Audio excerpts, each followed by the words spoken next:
এইখানে ডিএইচএফও সাহেব নাই, 5 জন ডাক্তার নাই, অনুপস্থিত, হেড ক্লার্ক নেই, আরএমও নেই, রুগীরা বসে আছে, নোংরা পরিবেশ।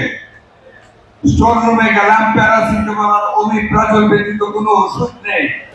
সম্মানিত ডাক্তারবৃন্দ, আপনাদের একটি স্লাইডে ডাক্তারদের সমস্যা বা যাত্রীর সমস্যা নিয়ে স্লাইড দেখাতে গিয়ে প্রথমে দেখিয়েছেন ডাক্তারদের অনুপস্থিতি কর্মস্থলে।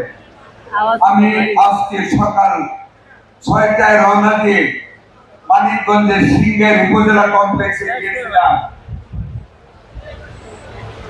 9:30 পর্যন্ত, 8:45 পর্যন্ত এইখানে ডিএইচএফও সাহেব নাই, 5 জন ডাক্তার নাই, অনুপস্থিত, হেড ক্লার্ক নেই, আরএমও নেই, রুগীরা বসে আছে, নোংরা পরিবেশ। স্টোর রুমে গেলাম, প্যারাসিটামল আর ওমিপ্রাজল ব্যতীত কোনো ওষুধ নেই। দালালদের আগমন দেখলাম। সম্মানিত ডাক্তার ভাইয়েরা আমার, বোনেরা আমার, সমস্যা আপনারাই তুলে ধরেছেন। আজকের দিনে আমি সবিনয় অনুরোধ করব আমার ডাক্তার, আজকের প্রধান অতিথি আর এক্সিলেন্সি ডাক্তার জুবাইদুর রহমানের সামনে দয়া করে আপনারা একটা টিম করে প্রত্যেকটা উপজেলা কমপ্লেক্সে সম্মানিত ডাক্তারদের বলুন ঠিক সময় মতো রোগীদের পাশে দাঁড়াতে, অফিসটায় আসতে, ওষুধগুলি ঠিক মতো দিতে, দালালদের দৌরাত্ম বন্ধ করতে।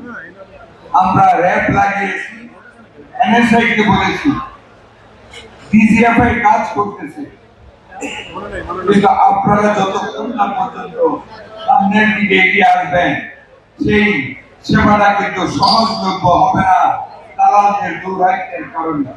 আজকে আমার অনুরোধ থাকবে আপনারা যার যার অবস্থান থেকে আপনাদের দায়িত্বটুকু সুন্দরভাবে পালন করে আমাদের মাননীয় প্রধানমন্ত্রী জনাব তারেক রহমান এই প্রতিজ্ঞা জনগণের সামনে করেছেন, চিকিৎসা সেবাকে সহজলভ্য করবেন, সেইটাকে সার্থক করার লক্ষ্যে আপনাদের চেষ্টা কামনা করে